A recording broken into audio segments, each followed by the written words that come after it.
In Chicago, there's a mirror that doesn't show your reflection. It shows your death.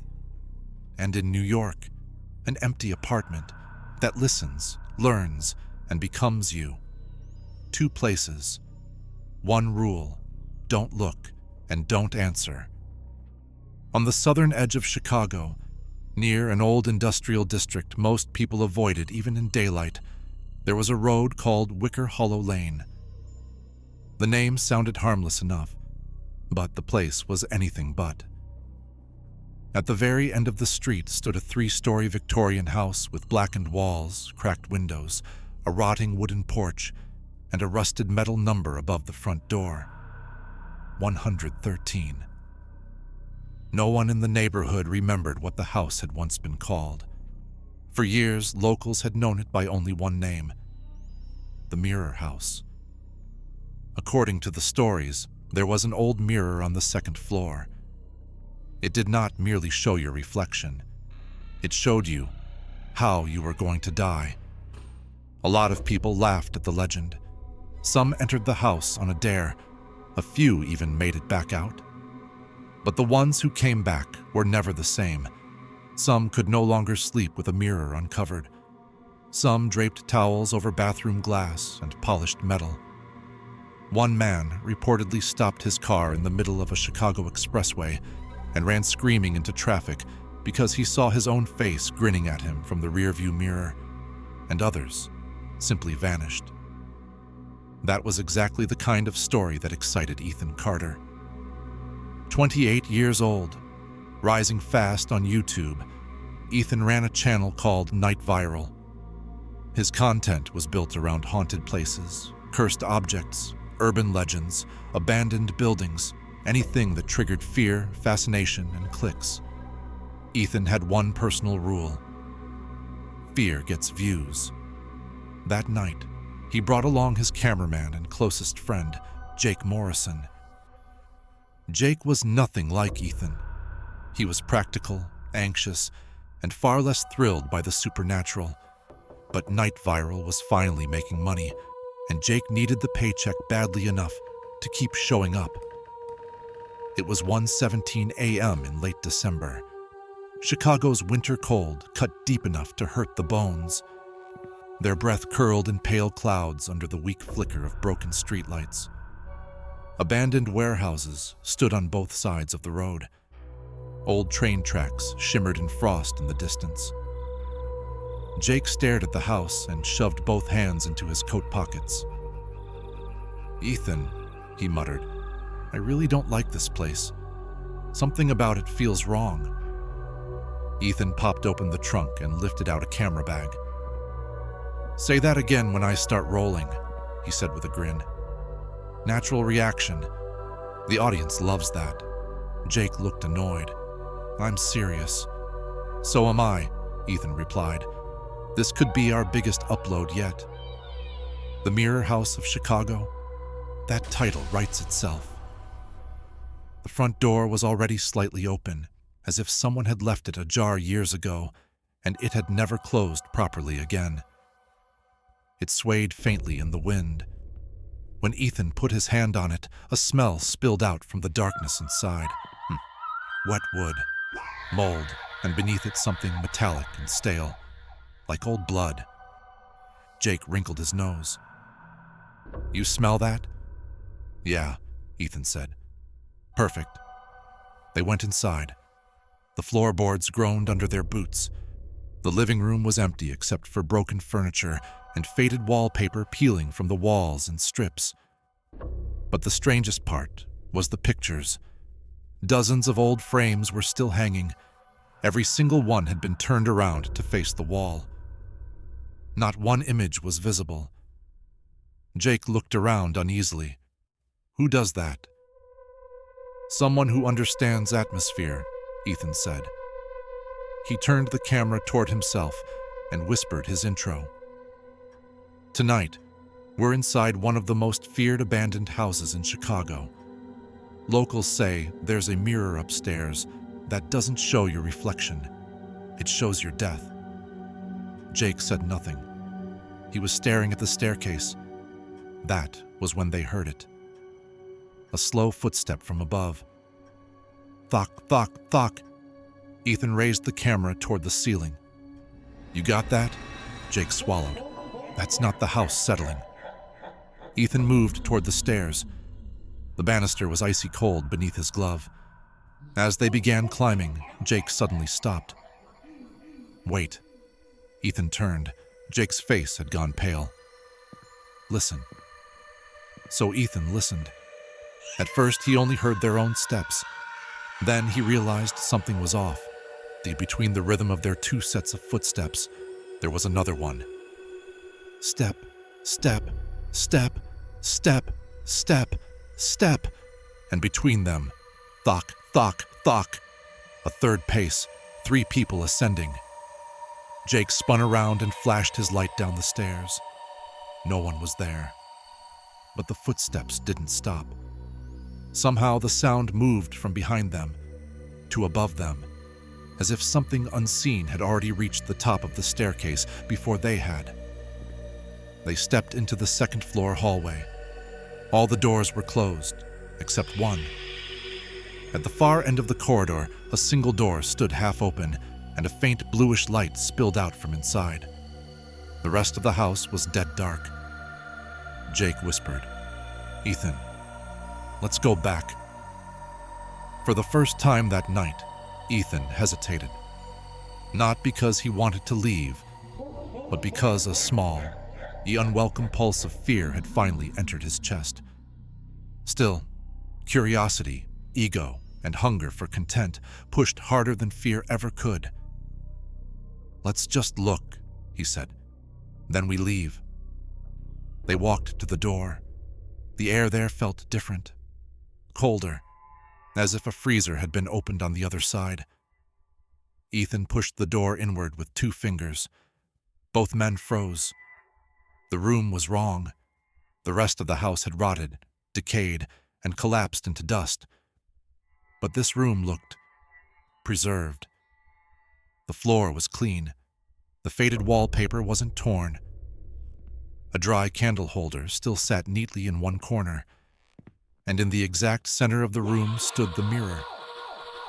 It was nearly 7 feet tall, framed in black wood, thick enough to look like it had once been part of a church altar or funeral monument. The carvings on its edges were grotesque, twisted faces and hollow eyes, mouths stretched in silent screams, lips sewn shut. At first, they looked ornamental. Then, if you stared too long, they seemed alive. Jake's voice dropped to a whisper. I don't like this at all. Ethan barely heard him. Holy hell. He set the tripod down, angled the camera toward the mirror, and hit record. Okay, he said into the lens. We found it. The mirror is real, and now we're about to test the legend. Then he stepped in front of it. At first, nothing happened. He saw his own reflection. Same jacket, same hood, same camera strap over one shoulder.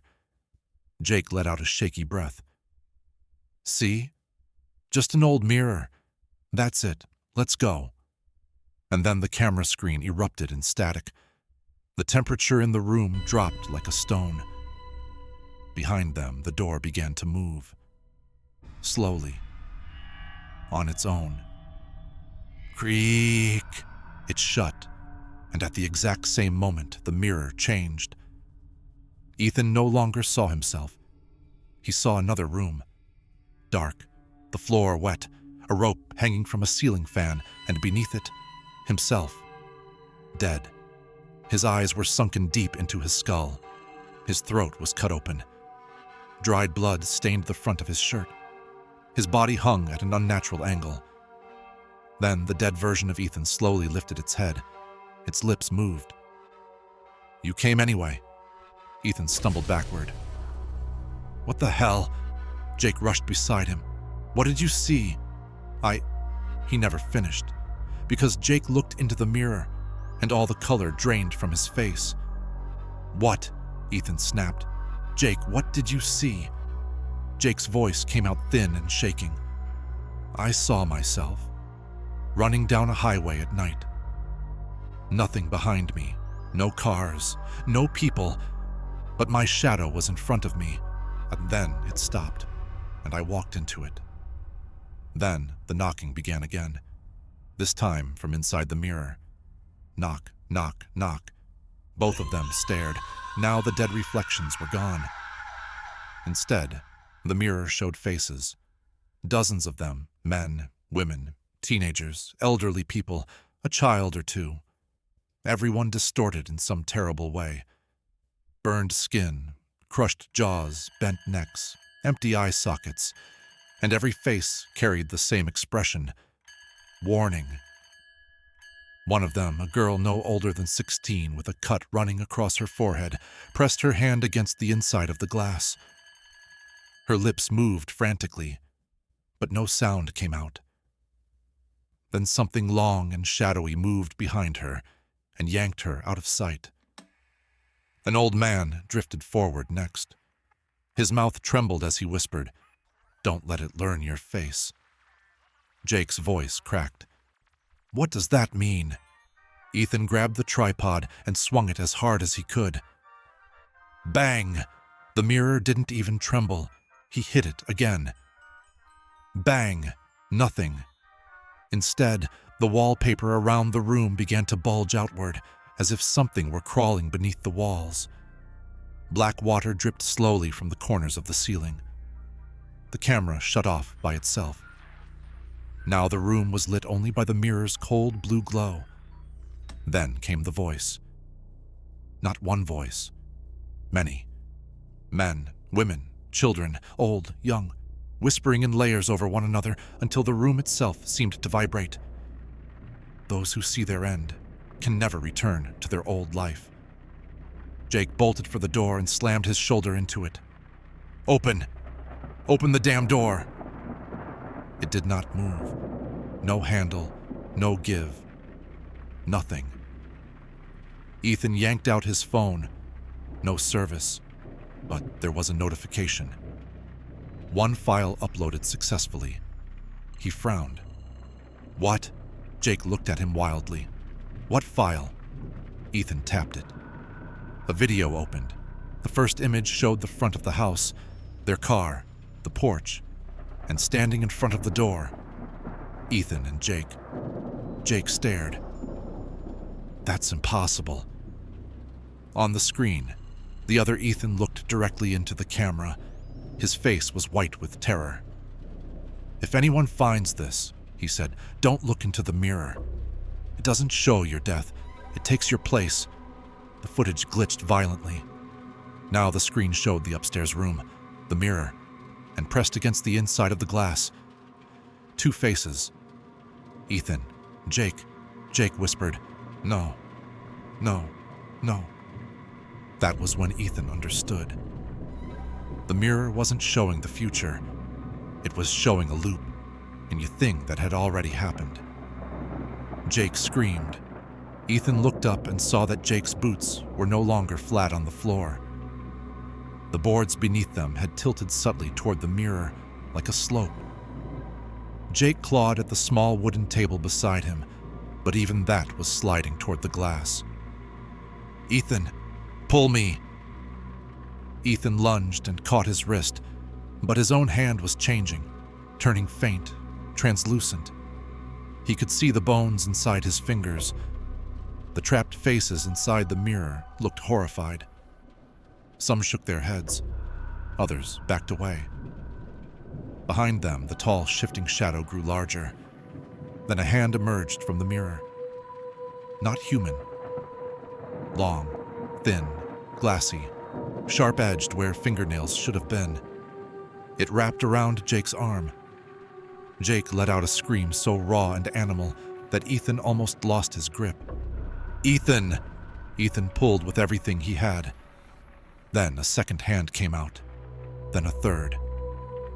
Jake's body slid forward inch by inch into the mirror's surface, which rippled like freezing black water. In the final second, Jake looked Ethan dead in the eyes. The fear was gone. In its place was only emptiness, and he whispered, "It's not taking me. It's learning you." With one violent jerk, Jake disappeared. On the other side of the glass, he stumbled into place beside the others. His skin had gone pale. His eyes looked hollow. He slowly raised his head and said in a voice far too calm to be human, "Now it knows you." Ethan backed away. Every reflective surface in the room began to wake up. The dark window pane, the water on the floor, the polished edge of the candle holder. Each one showed him dying in a different way. Drowned in a bathtub, split open on subway tracks, standing in front of a hotel mirror as he clawed out his own eyes, old and shaking in a nursing home, dying of a heart attack because he no longer recognized the face staring back at him. He squeezed his eyes shut. It didn't matter. He could still see them. A whisper came close enough to brush against his ear. Humans believe death is singular. In truth, you have countless endings. We only show you the door that is most hungry for you. Ethan spun around. A woman stood behind him. She wore a soaked white gown. Her cheeks were slashed with fine cuts like broken glass. Where her eyes should have been, there were only dark hollows. She smiled, and water dripped from between her teeth. "I came here in 1987, she said softly. "I only wanted to see if the rumors were true." "Who are you?" Ethan asked, barely able to speak. "Someone who looked too long." She touched a finger to his forehead. At once, Ethan saw another scene. Morning. Police tape around the house. 2 officers standing on the porch. His camera on the ground. The front door open. The upstairs room empty. But in the mirror, at the very back, a new face. His face, pressed against the glass, mouthing the words, "Don't look at mirrors after midnight." The vision snapped away. Ethan collapsed to his knees. His breath came in ragged bursts. Frost began creeping across the floorboards around him.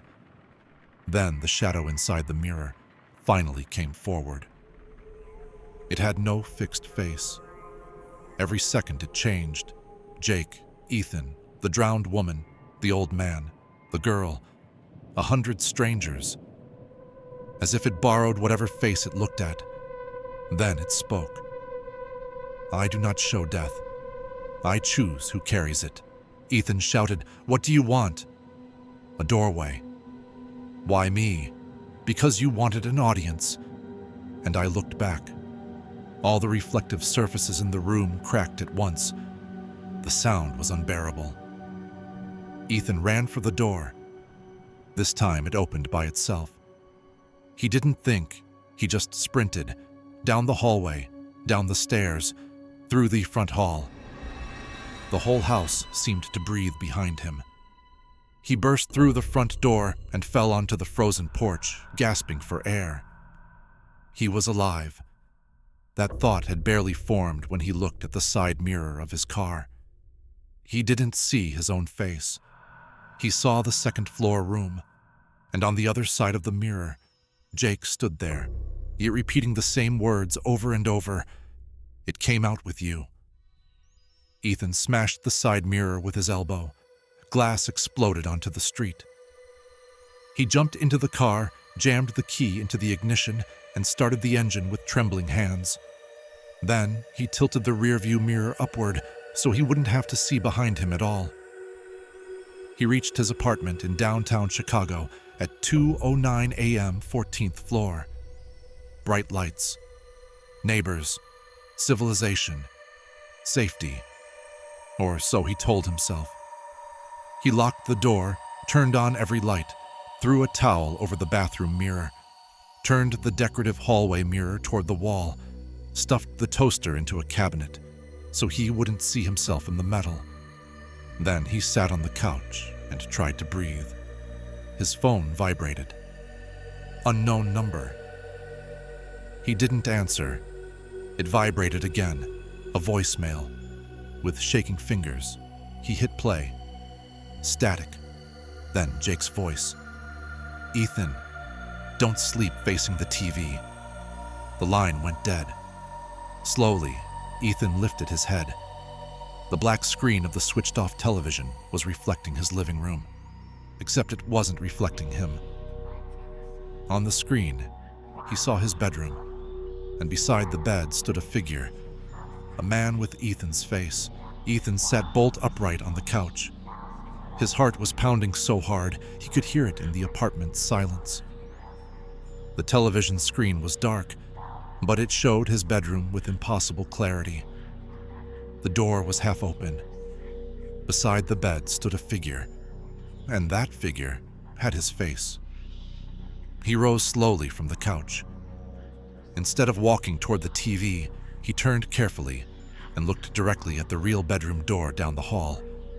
It was half open, exactly like it was on the screen, but no one stood inside. When he looked back at the television, the figure with Ethan's face tilted its head. Then its lips moved. "Don't turn around too fast." Ethan froze. His first instinct was to whirl around. At the last second, he stopped himself. A sick realization crawled through him. Whatever this thing was, it could warn him and trap him with the same voice. He grabbed a heavy lamp from the side table and hurled it into the TV. Crash! The screen shattered. Sparks flashed. For 1 second, the living room plunged into darkness. Then, the emergency hall light outside his apartment door cast a weak yellow band across the floor. In the dark, Ethan heard his own voice, right behind him. "Good. Now you'll have to use real mirrors." He spun with the broken lampstand raised like a weapon. No one.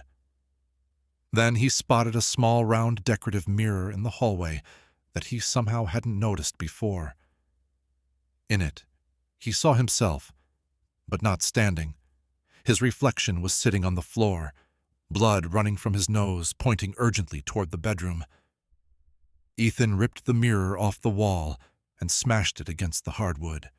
That did not end the night. The night only deepened.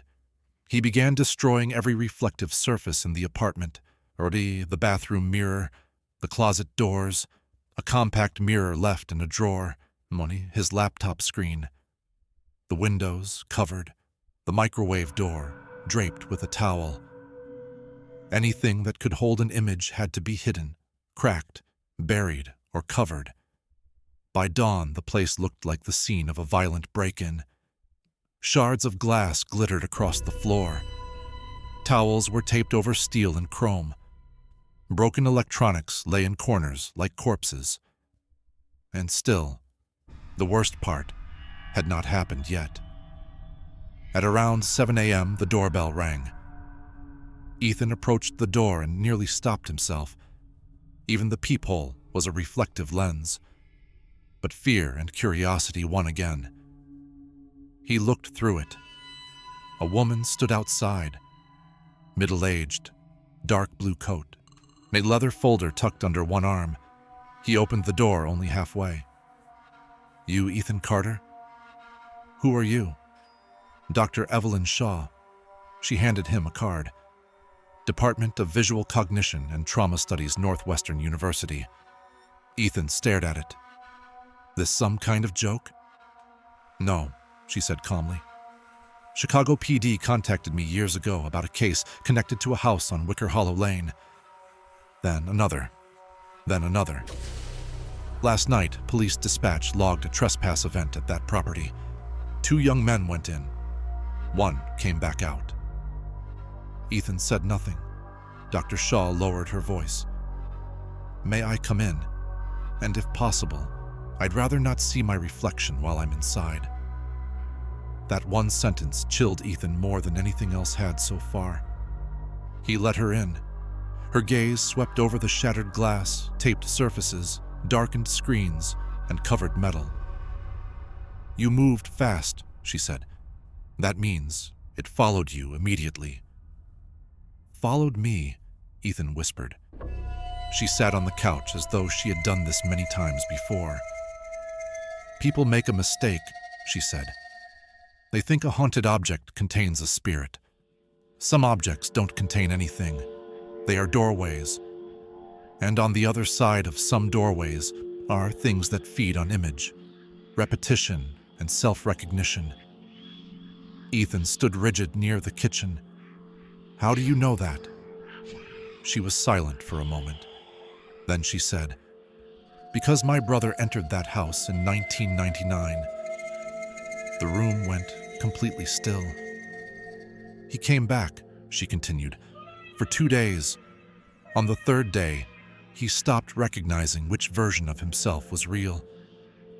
On the 4th day, he covered every mirror in the house.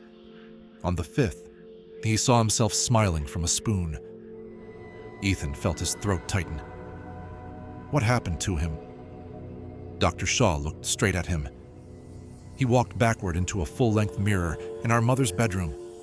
The glass did not break. He was simply no longer there. Ethan sat down heavily. Can you stop it? Not easily, she said. Once it learns your face, it begins using every reflection to weaken your certainty. It wants you to doubt your own body. Once that doubt becomes stronger than your physical instinct, it can substitute. Substitute. It puts something in your place, something close enough to you that others won't notice right away. Ethan remembered Jake's final warning from inside the mirror. It's learning you. It knows my face now, Ethan said. Dr. Shaw nodded once. Then you don't have much time. She opened the leather folder. Inside were photocopies, police reports, newspaper clippings, handwritten notes, and an old black and white photograph of the second-floor room. In front of the mirror stood 3 teenagers.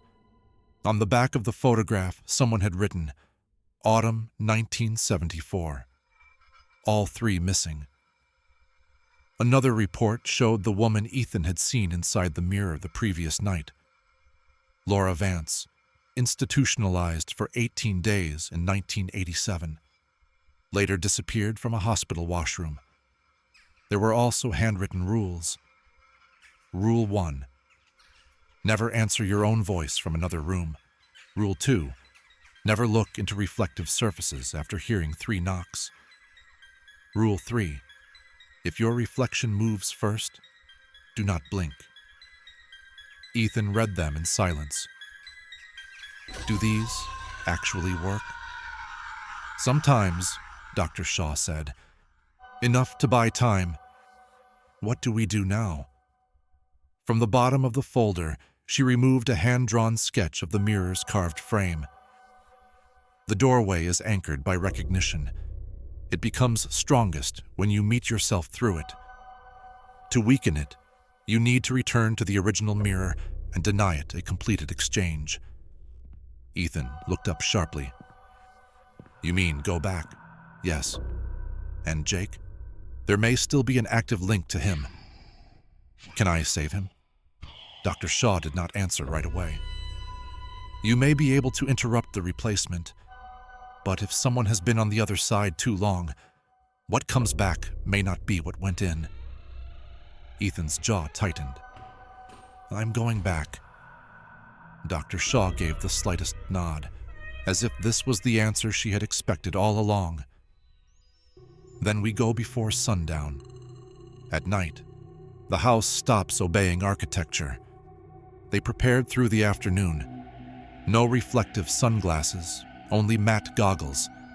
No polished metal tools, only wood-handled gear. No sharp beam flashlights, only diffused lanterns.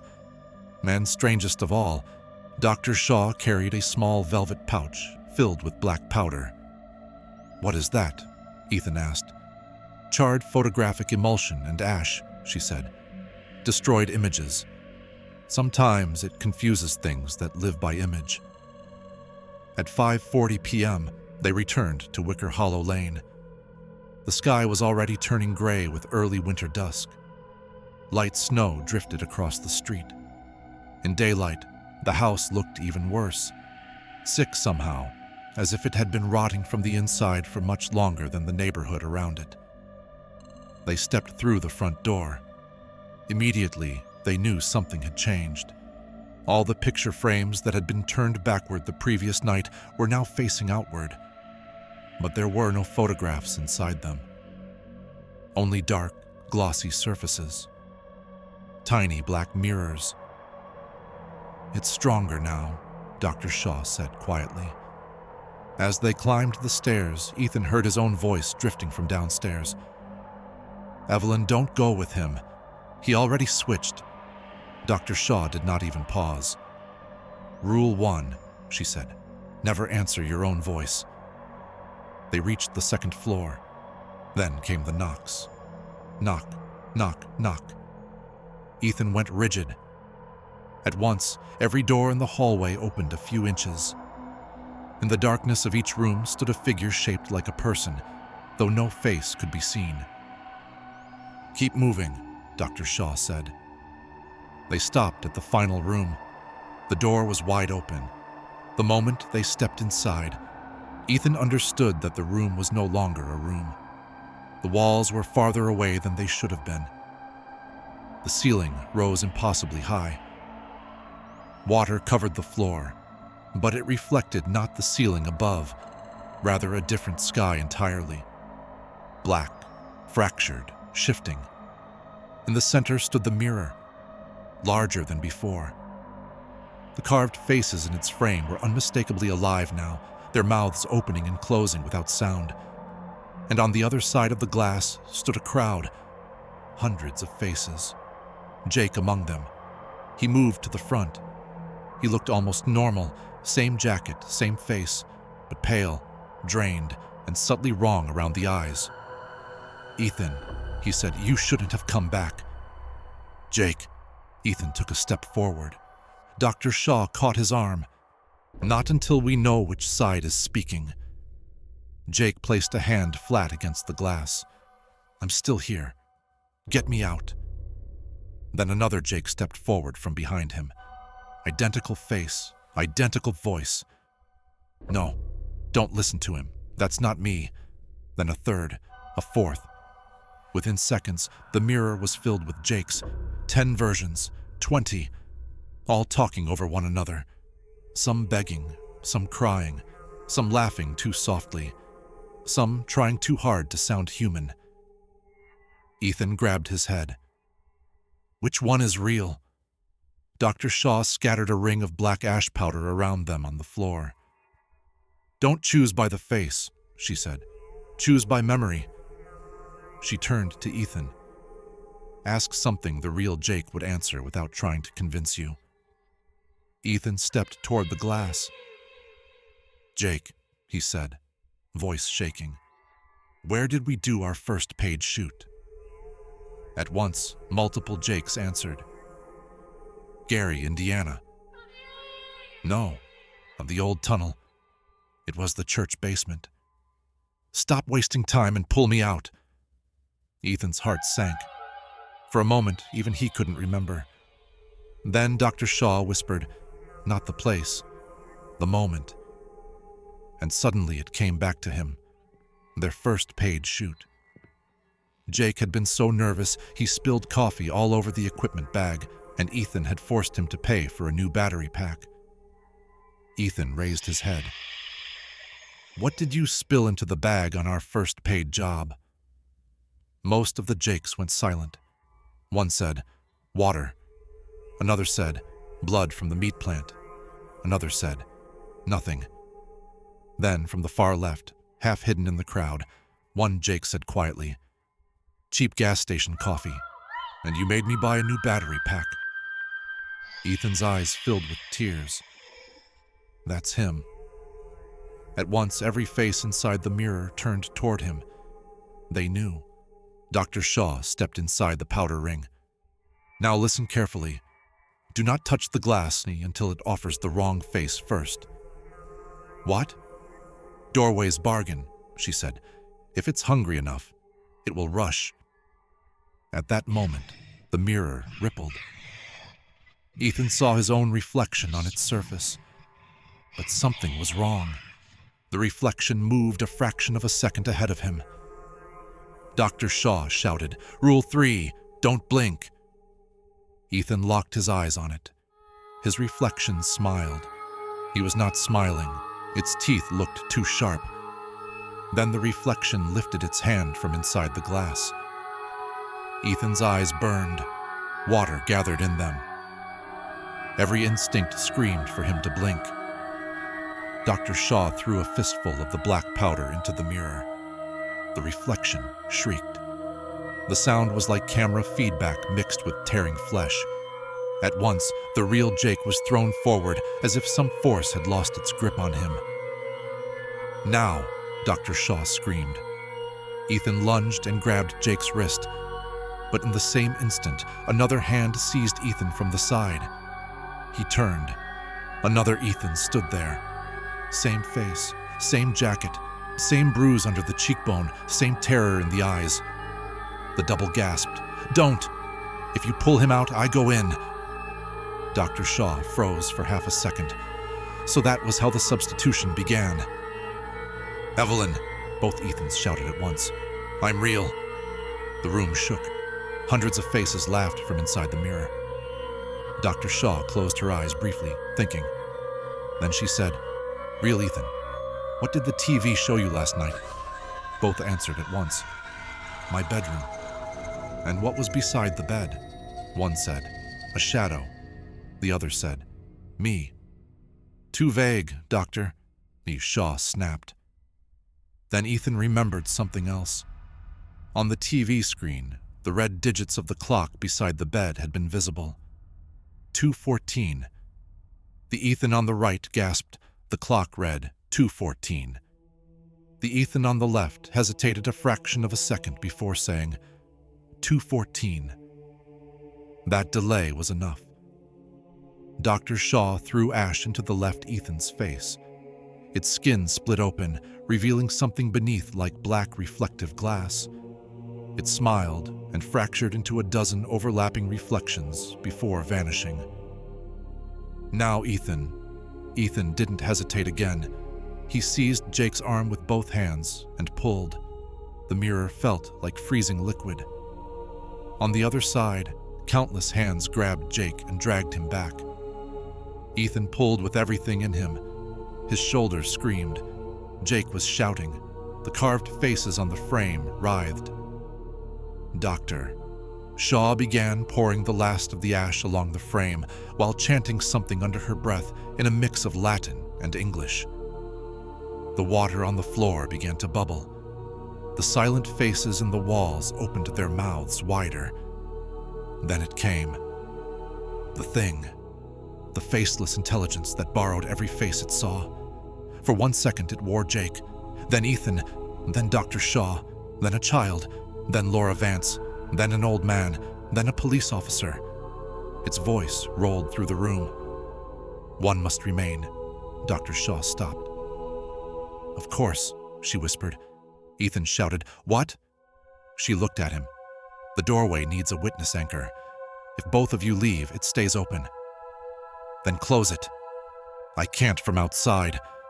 The meaning hit Ethan all at once. "No."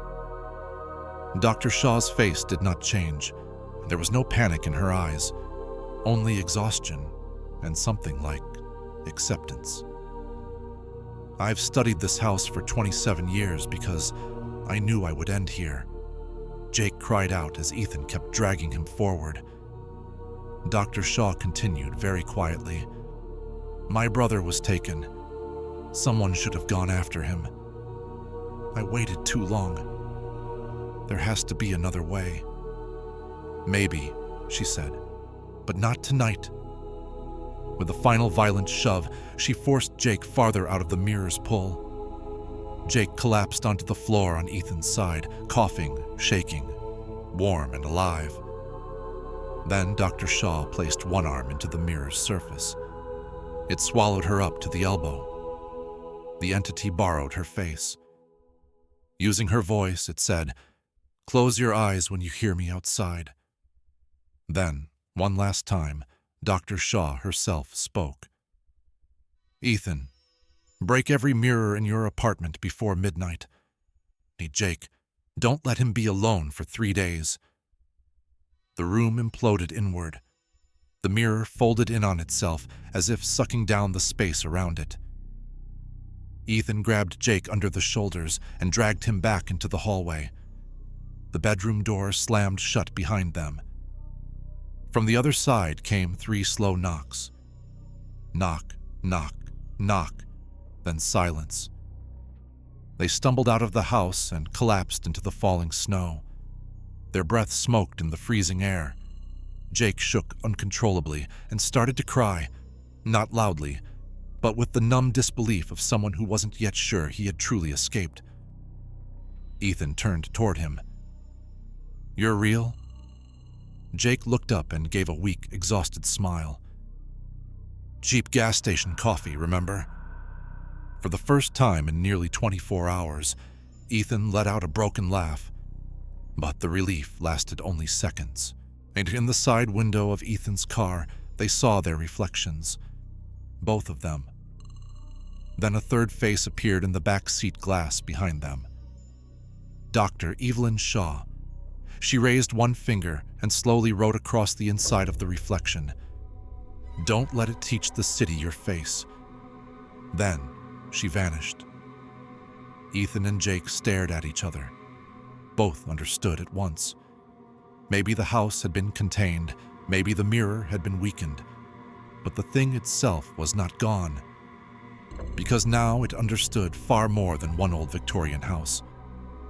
Now it knew televisions, car windows, phone cameras, skyscraper glass, elevator walls, subway doors, storefronts. Chicago was a city built on reflection.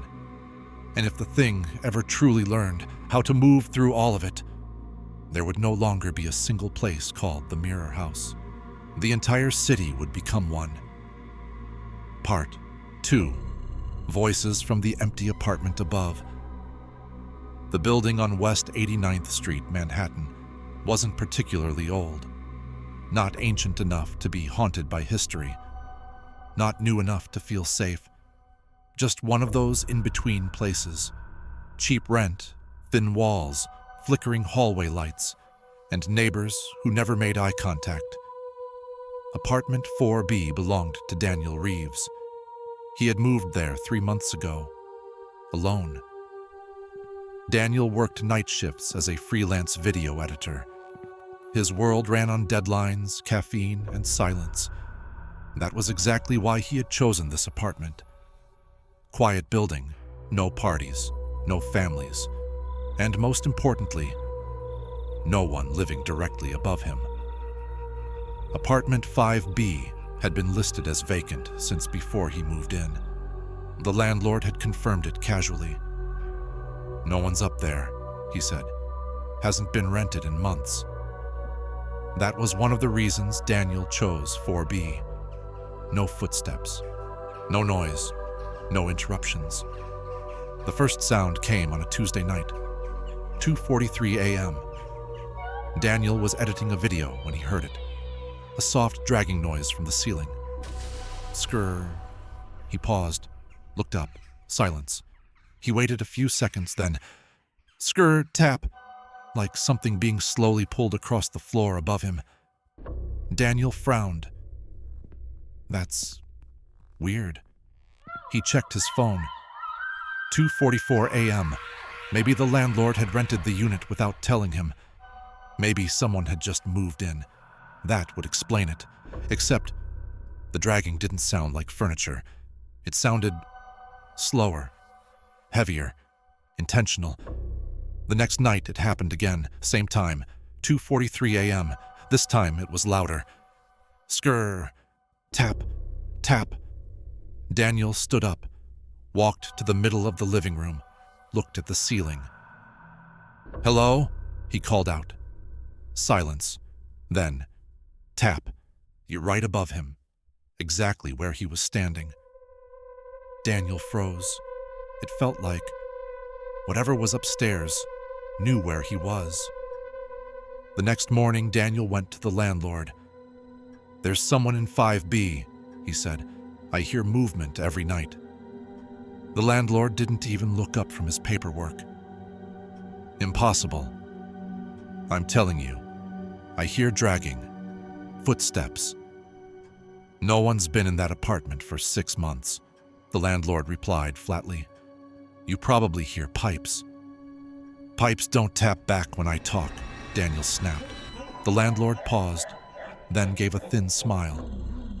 "Old buildings do strange things at night." That answer didn't help.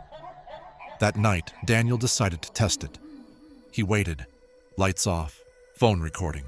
2:43 a.m., right on time. "Skrrr." He immediately spoke. "I know you're there." Silence. Then, tap. He took a step to the left. A second later, tap. Directly above his new position. Daniel's heart started beating faster. "Move again," he whispered to himself. He stepped back. Tap. Followed him. Exactly. Perfectly. That was the moment fear stopped being abstract. Because whatever was upstairs wasn't just making noise, it was responding, tracking, listening. Daniel grabbed his phone and opened the building directory. Apartment 5B. No listed tenant, no name, just vacant. At 3:10 a.m., the sound changed. It wasn't dragging anymore. It was pacing. Slow, measured, back and forth. Then it stopped, right above his bedroom.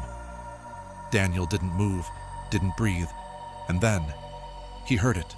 Not from above, from inside the ceiling.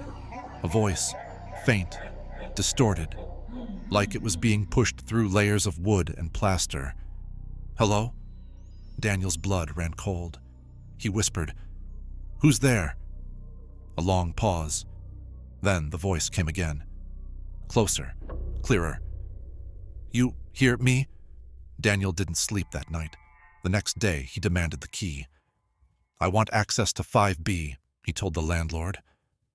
The landlord hesitated longer this time. "That unit's not ready." "I don't care." After a long silence, the landlord reached into a drawer and pulled out a key. "Fine," he said. "But don't say I didn't warn you." "Warn me about what?" The landlord didn't answer. At 8:17 p.m., Daniel stood in front of apartment 5B.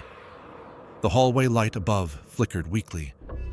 The door looked wrong, not broken, not damaged, just untouched, like no one had opened it in a very long time.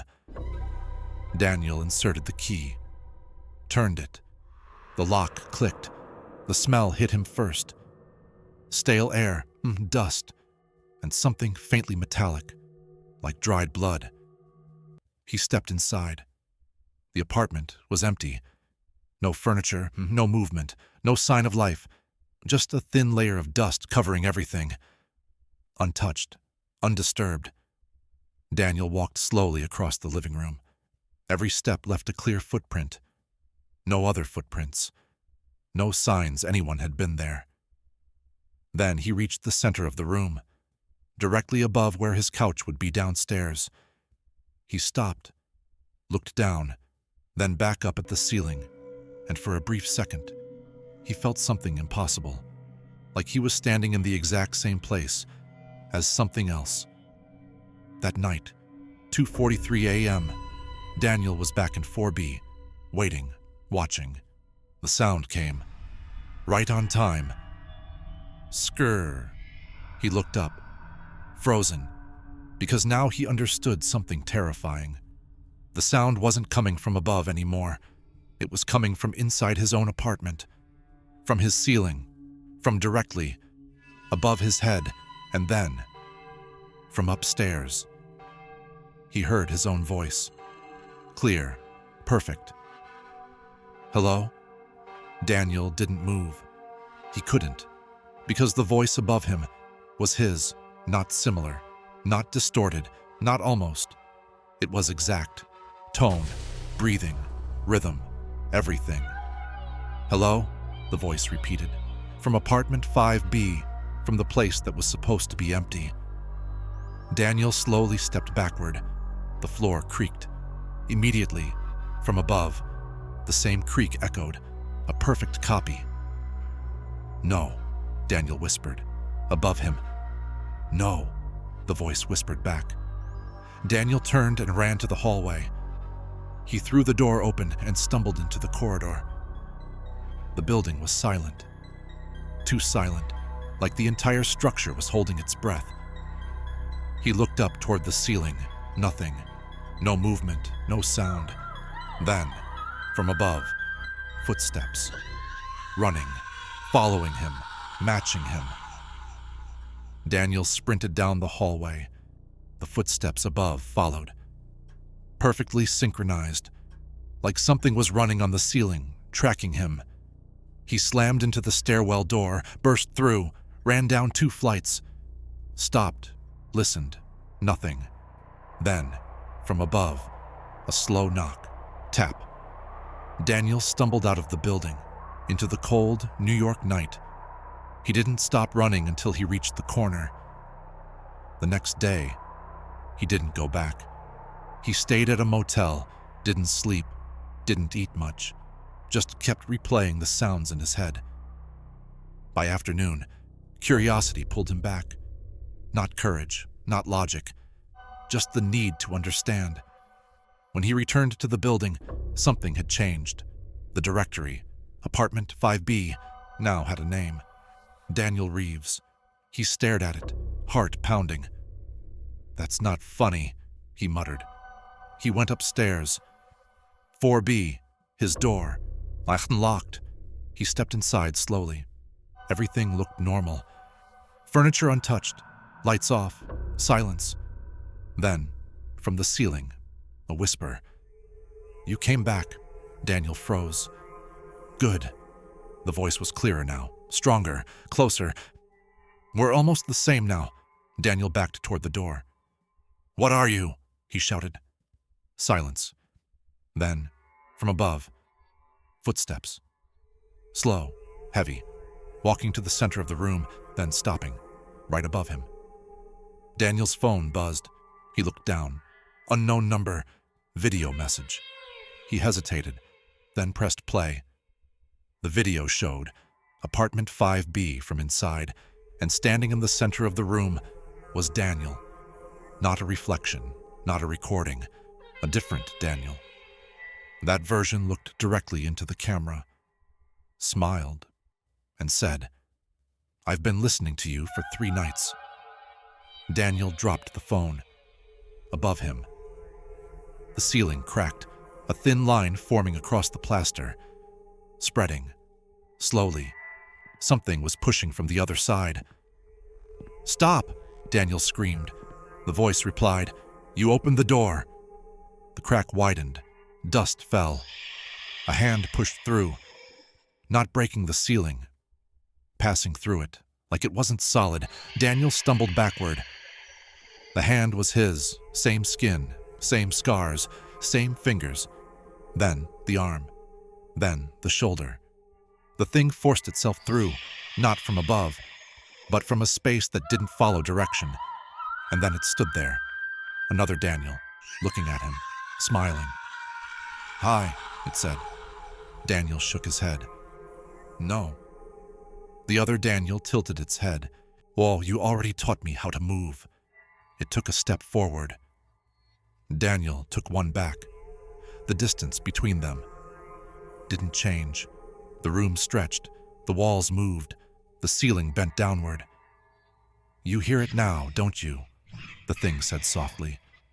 Daniel listened and realized the sound was everywhere, not just above, inside the walls, inside the floor, inside the air.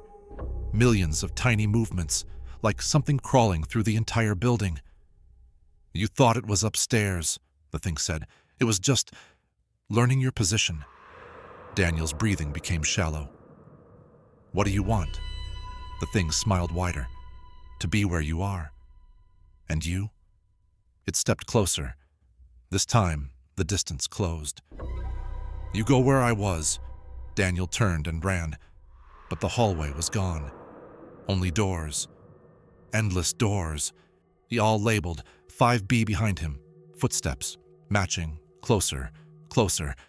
Then, a whisper, right behind his ear. You're almost upstairs now.